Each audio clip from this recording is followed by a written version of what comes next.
નમસ્કાર મિત્રો, આજે 31મી માર્ચ 2026 નો દિવસ એક અત્યંત ગંભીર બાબત તરફ આપ સૌનું ધ્યાન દોરવું છે. 2-3 દિવસ પહેલા છાપામાં એવું છપાયું હતું કે પોલીસે જે ડ્રગ્સ પકડ્યું છે એ ડ્રગ્સ પકડ્યા પછી એનો મુદ્દામાલ જે છે એમાંથી 35% મુદ્દામાલ ગાયબ થઈ ગયો છે. એટલે કે અંદાજિત 25-30 હજાર કરોડ રૂપિયાનું ડ્રગ્સ એ ગાયબ થઈ ગયું પોલીસ સ્ટેશનમાંથી. અને પોલીસે જ્યારે તપાસનો કંટ્રોલર સીએજી દ્વારા જ્યારે તપાસ કરવામાં આવી ત્યારે પોલીસે એવો જવાબ આપ્યો કે ઉંદર ખાઈ ગયા છે ડ્રગ્સ. આ છાપામાં લખેલું છે કે 35% પકડાયેલું ડ્રગ્સ ગાયબ થઈ ગયું અને એને ઉંદર ખાઈ ગયા.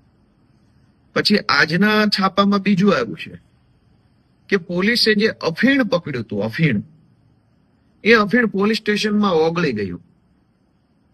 આજના છાપામાં જણાવ્યું છે. જ્યારે અફીણ નાશ કરવાનો પ્રશ્ન આવ્યો, અદાલતે હુકમ કર્યો કે પોલીસે જે કાંઈ અફીણ પકડ્યું છે એને અફીણને નાશ કરી દેવામાં આવે. ત્યારે પકડાયું હતું 38 કિલો અને નાશ કરવામાં આવ્યો માત્ર 2 કિલો. એટલે મોટા ભાગનો અફીણ જે છે એ હવામાં ઓગળી ગયું. અને એનાથી એવું બતાવવામાં આવે છે કે પોલીસ સ્ટેશનની અંદર મુદ્દામાલ જે છે એની ચોરી થઈ રહી છે, વેપાર થઈ રહ્યો છે, અથવા કંઈ પણ એવું થઈ રહ્યું છે કે જે શંકાસ્પદ છે. તો એનો અર્થ એ થયો કે પોલીસ સ્ટેશનોમાં હજારો લીટર દારૂ જે પકડાય છે એ દારૂ પણ પોલીસ વેચી નાખતા હશે, અફીણ પણ વેચી નાખે, ડ્રગ્સ વેચી નાખે. એટલે જ્યારે પકડાય 3 લેવલની ચોરી ચાલે છે. એક અફીણ કે દારૂ કે ડ્રગ્સ કે જે કઈ હોય એ પકડાય ત્યારે 100 કિલો હોય તો એને માત્ર 20 કિલો, 30 કિલો, 40 કિલો જ બતાવવાનું કાગળ ઉપર. એટલે પહેલી ચોરી તો આવી રીતે થઈ જાય છે.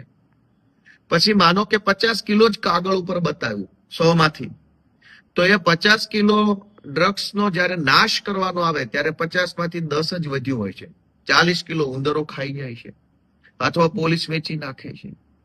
અને આ ત્રીજી ચોરી કે આ જ્યારે કેસ થતા હોય છે ત્યારે આરોપીઓને બચાવવા માટે, નવા નામ નહીં ખોલવા માટે, નહીં મારવા માટે, રિમાન્ડ નહીં માંગવા માટે પૈસા માંગવામાં આવે છે. એટલે આ દારૂ, ડ્રગ્સ, અફીણ, ગાંજો આવા પ્રકારના ગંભીર ગુનાઓમાં સતત ચોરી થઈ રહી છે. હવે પોલીસ સ્ટેશનેથી ડ્રગ્સ જો ઉંદર ખાઈ જાય તો માત્ર ડ્રગ્સ પૂરતું નથી, પોલીસ સ્ટેશને પડેલી ગાડીઓના ટાયર પણ ઉંદર ખાઈ જાય છે. સારી મોંઘી ગાડીઓના સીટના કવર પણ ઉંદર ખાઈ જાય છે. ઉંદર ખાઈ જાય છે એનો અર્થ એવો થયો કે વેચાઈ જાય છે ટૂંકમાં. પણ આપણે એવું ના જાહેરમાં બોલાય ઉંદર ખાઈ જાય છે, કેમ કે ગૃહમંત્રી બહુ કડક સ્વભાવના છે, અત્યંત સ્વભાવ એમનો કડક છે. અને આપણા ગૃહમંત્રી કોઈ ગુનેગારને ક્યારેય છોડવામાં માનતા નથી. એટલે આપણે એવું ન કહેવાય કે ચોરી થઈ જાય છે અને પોલીસ વેચી નાખે છે. આપણે એમ કેવું છે ઉંદર ખાઈ જાય છે, 2 પગવાળા કાઉન્સમાં, જેથી કરીને ગૃહમંત્રીનું થોડુંક માન સચવાય. અનેક વાહનો જે પોલીસ સ્ટેશને પડ્યા છે એના કાચ, એની સીટો, એના કવર, એના સ્ટેરિંગ વ્હીલ, એના ટ્યુબ, ટાયર, એન્જિનના મહત્વના પાર્ટ્સ પણ ઉંદર ખાઈ જાય છે. પોલીસ સ્ટેશનોમાં રહેલા અનેક મોબાઈલો પણ ઉંદર ખાઈ જાય છે. આપણે એમ ન કહેવાય કે વેચાઈ જાય છે, ચોરી થઈ જાય છે, ઉંદર ખાઈ જાય છે એમ બોલવાનું. ડ્રગ્સ ઉંદર ખાઈ જાય, દારૂ ઉંદર ખાઈ જાય, અફીણ હવામાં ઓગળી ગયું.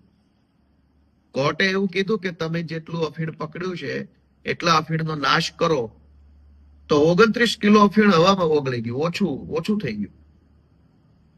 હવે આ બધી ઘટનાઓ બને છે તેમ છતાંય સરકાર જે છે એ તમાશો જોઈ રહી છે. હવે પોલીસ પોતે મુદ્દામાલનું ડ્રગ્સ વેચી નાખે, મુદ્દામાલનો અફીણ વેચે, મુદ્દામાલનો દારૂ વેચી નાખે, એનાથી ગંભીર ઘટના ગુજરાતમાં હોય શું? બુટલેગરો દારૂ વેચે એ તો ગંભીર બાબત છે, પણ બુટલેગરને દારૂ વેચતા પકડ્યો, એની પાસેથી જે જથ્થો આવ્યો એ સરકારે જમા લીધો ને જમા થયેલો જથ્થો વેચી નાખે તો કેટલી ગંભીર બાબત કહેવાય. અને કોઈ શરમ નથી. અને જ્યારથી આ ભાઈ ગૃહમંત્રી બન્યા છે, એકદમ હોશિયાર વ્યક્તિત્વ છે ખૂબ, ત્યારથી ગુજરાતની અંદર પોલીસ સ્ટેશનોની અંદર આ ધંધો ચાલુ થયો છે. એટલે ગુજરાતની જનતાને એક જ વિનંતી છે કે જાગૃત બનો. આ ગુજરાત કોઈ ભાજપ વાળાનું નથી, આપણું છે. જો પોલીસ જ ડ્રગ્સ અને દારૂ ને અફીણના ધંધામાં આવી રીતે સંડોવાયેલ હશે, ઉંદર ખાઈ ગયા 35% ડ્રગ્સ, કેવી રીતે ઉંદર ખાઈ જાય? અને ચલો ઉંદર ખાઈ ગયા, અફીણ હવામાં ઓગળી ગયું, તો આવી બેદરકારી કરનાર અધિકારી સામે સરકારે શું પગલા લીધા? ડ્રગ્સ જેવી સરકારી મુદ્દામાલની મહત્વની વસ્તુ એ સાચવીને મૂકવી જોઈએ, વ્યવસ્થિત પેકિંગ કરવું જોઈએ, એને કમ્પ્લેટ મૂકવું જોઈએ.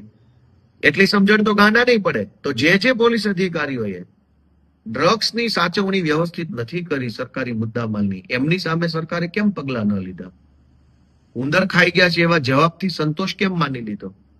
તમે ગોપાલભાઈને કંઈક વસ્તુ સાચવવા આપો અને પાછી લેવા જાઓ, ત્યારે ગોપાલભાઈ એવું કહે કે ઉંદર ખાઈ ગયા, તો તમે શું કરો? કે ઉંદર ખાઈ ગયા તો તારે ધ્યાન રાખવાનું હતું ને ભાઈ. ઉંદર ખાઈ જાય એમ થોડું ચાલે. હવે તમે મને 4 વ્હીલર વાપરવા આપો, મહિના પછી હું કહું કે 4 ટાયર ઉંદર ખાઈ ગયા છે, તો તમે શું કહો? કે ભાઈ તારે ધ્યાન રાખવાનું, ઉંદર ખાઈ જાય કે સિંહ ખાઈ જાય કે વાઘ ખાઈ જાય. પણ અહીંયા ઊંધો ખેલ છે.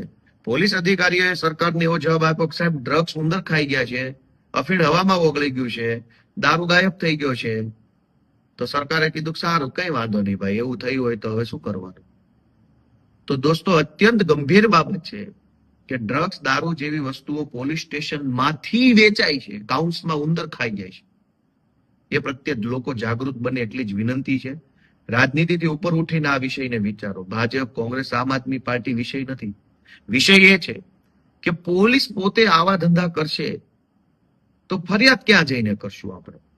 એટલે કોઈ પણ પાર્ટીમાં તમે માનતા હો, જરાક આત્માને જગાડીને એટલું પૂછો પોતાની જાતને કે પોલીસ સ્ટેશનોમાંથી ડ્રગ્સ, અફીણ, દારૂ બધું જ ગાયબ થઈ જાય, એ તો કેટલી વ્યાજબી વાત છે અને કેટલો ચિંતાનો વિષય. અને ગૃહમંત્રી આટલા કડક સ્વભાવના છે, છતાંય આટલો દારૂ ને આટલું ડ્રગ્સ, 35% ડ્રગ્સ ગાયબ થઈ ગયું. જો ગૃહમંત્રી કડક ન હોત તો શું થાત? એ પણ વિચારવાનો પ્રશ્ન છે. જય હિન્દ.